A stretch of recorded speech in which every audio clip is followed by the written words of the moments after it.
साथियों, हमारे देश में कास्ट डिस्क्रिमिनेशन यानी जाति का भेदभाव यानी जात पात ऊंच नीच ये सदियों से चला आ रहा है और आने वाली सरकारें और जा चुकी सरकारें अब तक इस पर किसी प्रकार का कोई अंकुश नहीं लगा पाई हैं।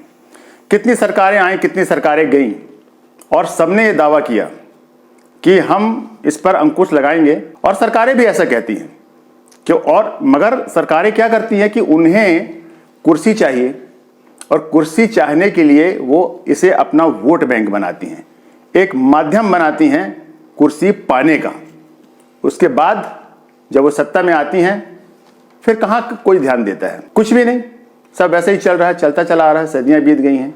तो ये कोई नई बात नहीं है, मगर दोस्तों ये एक बहुत ही गंभीर समस्या है हमारे देश के लिए और मुझे लगता है कि शायद भारत देश के अलावा किसी और देश में ऐसा नहीं होता है। और यही वजह है बाकी देश विकसित हैं, उन्नत हैं, क्योंकि वो आधुनिकता पे ध्यान देते हैं, समाज के विकास पे ध्यान देते हैं, देश के विकास पे ध्यान देते हैं, नई टेक्नोलॉजी पर ध्यान देते हैं, ना कि धर्म और जाति पात पर। सबका अपना अपना धर्म है, मैं सभी धर्मों का सम्मान करता हूँ, पूजा पाठ सभी करते हैं, अपने अपने तरह से ईश्वर को पूजते हैं, मानते हैं। मगर ये जो भेदभाव है जिसे अपन कास्ट डिस्क्रिमिनेशन कहते हैं, इसका अब तक हल नहीं निकल पाया है। तो दोस्तों हमें प्रयास करना है इसका हल निकालने के लिए।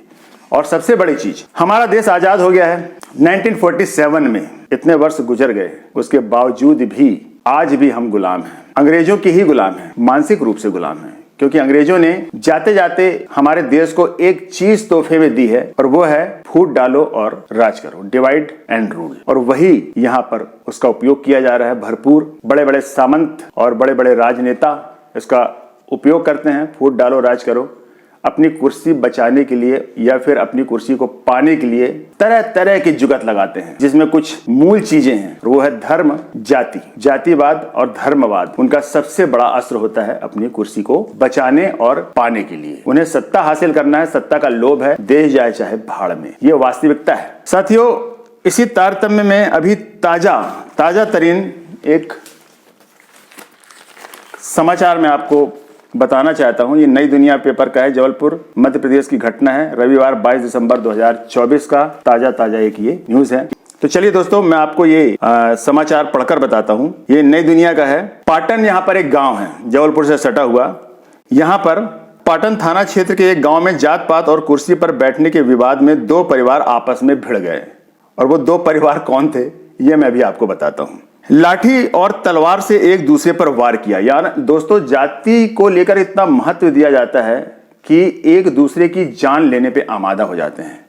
सोचिए कि इनकी सोच किस हद तक नीचे गिरी हुई है कि वे जात पात को लेकर यानी अपने को ऊंचा बताकर सामने वाले को नीचा दर्शाकर एक दूसरे की जान लेने पे भी आमादा हो जाते हैं। इससे हमारे देश का, हमारे समाज का विकास कैसे हो सकता है, ये इसका अंदाजा आप ही लगा सकते हैं। कितनी भयावह और कितनी निम्न स्तर की जो हरकत है ये हमारे देश में जाति पात को लेकर सदियों से चली आ रही है और इस पर किसी प्रकार का कोई भी ऐसा सख्त कानून अब तक नहीं बनाया गया है कि ऐसे करने वालों पर कोई सख्त कार्यवाही हो। तो दोस्तों, ये दो परिवार आपस में भिड़ गए, लाठी और तलवार से एक दूसरे पर वार किया। संघर्ष में दोनों परिवार के महिला पुरुष सहित लगभग 10 लोग घायल हो गए और 3 लोगों अधिक चोट लगने पर जबलपुर रेफर किया गया है। पुलिस ने दोनों पक्षों के विरुद्ध मारपीट हत्या के प्रयास का मामला पंजीबद्ध किया है। दोस्तों, यहाँ पर ध्यान देने वाली बात यह है कि यहाँ पर बात हुई है जाति पाति को लेकर कि ये जो विवाद हुआ है, मगर मामला जो एफआईआर दर्ज की गई है वो किस बात पर की गई है? मारपीट और हत्या का प्रयास, यानी लड़ाई झगड़ा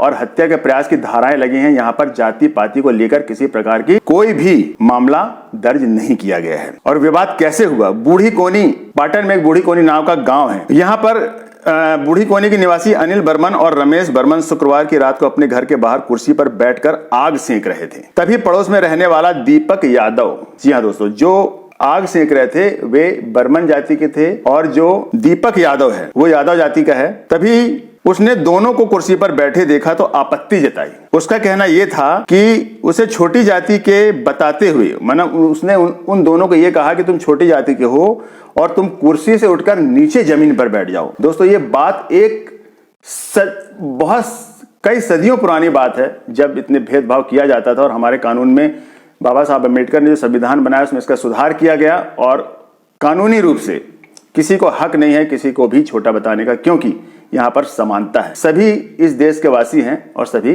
बराबर है। किसी भी प्रकार की कोई भेदभाव वाली नीति यहाँ पर नहीं अपनाई जानी चाहिए। बावजूद उसके ऐसी ऐसी वारदातें हो जाती हैं। तो उसने उन दोनों को नीचे बैठने को कहा। इसका अनिल और रमेश ने विरोध किया, यानी अनिल बर्मन और रमेश ने इसका विरोध किया। और जब वो विरोध किया तो दीपक आक्रोशित हो गया। उसे बहुत गुस्सा आया कि मेरी बात को नहीं माना जा रहा है। तो वो दीपक यादव उन लोगों के साथ मारपीट करने लगा और जाति सूचक शब्दों का उपयोग करके उन्हें बराबरी ना करने के लिए धमकाया। तभी शोर सुनकर आसपास के ग्रामीण आए और हस्तक्षेप करके विवाद को शांत कराया, जिसके बाद दोनों पक्ष अपने अपने घर चले गए। लेकिन उसके बाद दोस्तों मामला शांत नहीं हुआ। यानी उनका जो गुस्सा था, एक सैनिक को अपने देश को बचाने में अपनी जान भी गंवानी पड़ती है, और ये गुस्सा वहां बताना चाहिए जहां पर कि कोई बाहर के देश का दुश्मन हमारे देश पर आक्रमण करे, तब ये शोभा देता है गुस्सा। मगर यहां पर जाति को लेकर के इतना आक्रोशित हो गया वो कि देर रात दीपक पिता मोहन यादव, यानी अपने पिता मोहन यादव और अपने चाचा कुंवर राज सहित 5 अन्य स्वजन के साथ रमेश बर्मन के घर पहुंचा।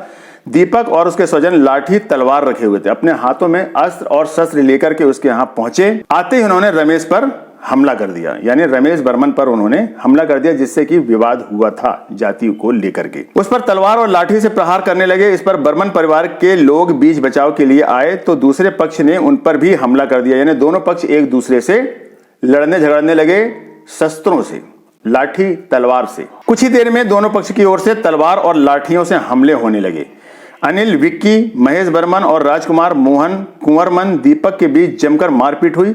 ग्रामीणों ने पुलिस को सूचना दी। इसके बाद दोनों पक्षों को अलग अलग किया गया और मामला क्या पंजीबद्ध किया गया है दोस्तों, मैं बता चुका हूं, हत्या के प्रयास का और मारपीट का। लेकिन मुख्य मुद्दा क्या था? जातिवाद। तो दोस्तों इसे आप देखिए कि अभी भी जातिवाद तरोताजा है, इसका खात्मा नहीं हुआ है। इसका खात्मा कैसे होगा, ये गंभीर विषय है, इसके लिए हमें प्रयास करने होंगे।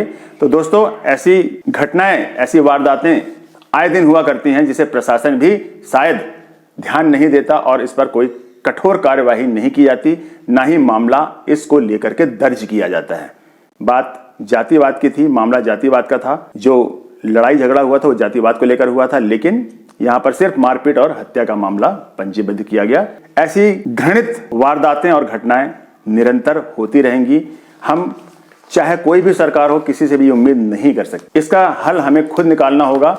वो कैसे, इसके बारे में हमें चर्चा करनी होगी, आपस में गंभीरता से इस बात को हमें लेना होगा। तो दोस्तों आज की वीडियो में इतना ही।